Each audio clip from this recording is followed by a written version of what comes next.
आज आमचे नांदेडमध्ये जे निवडणूक झाली त्याचा निकाल आलेला आहे।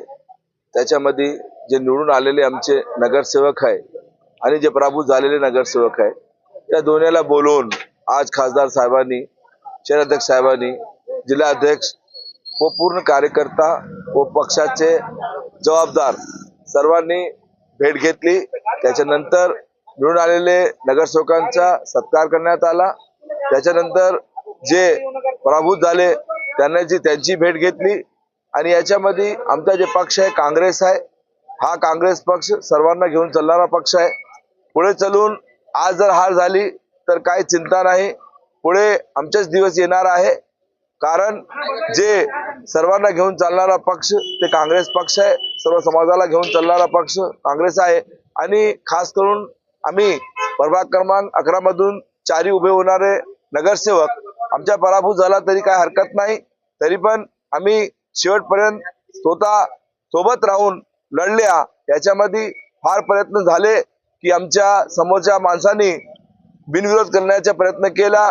त्याच्यानंतर आम्हाला निवडणुकीमध्ये यांना कसं पाडायचे प्रयत्न केले। हा आम्ही सांगतो की धनशक्तीचा विजय झालेला आहे। याच्यामध्ये येणाऱ्या काळामध्ये आम्ही प्रयत्न करू आणि समाज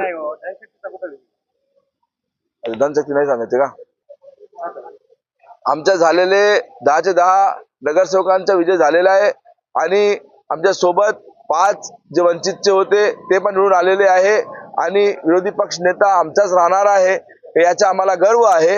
आज सत्ता जर आमच्या हातात मोठ्यापणात आली नाही तरी पण विरोधी पक्षात आम्ही बसणार आहे आणि जे काही मुद्दे राहिलेले आहे त्याच्यावर आमचे नगरसेवक बोलतील व आमचे खासदार आमच्या सोबत आहे, शहराध्यक्ष सोबत आहे आणि पदाधिकारी सोबत आहे।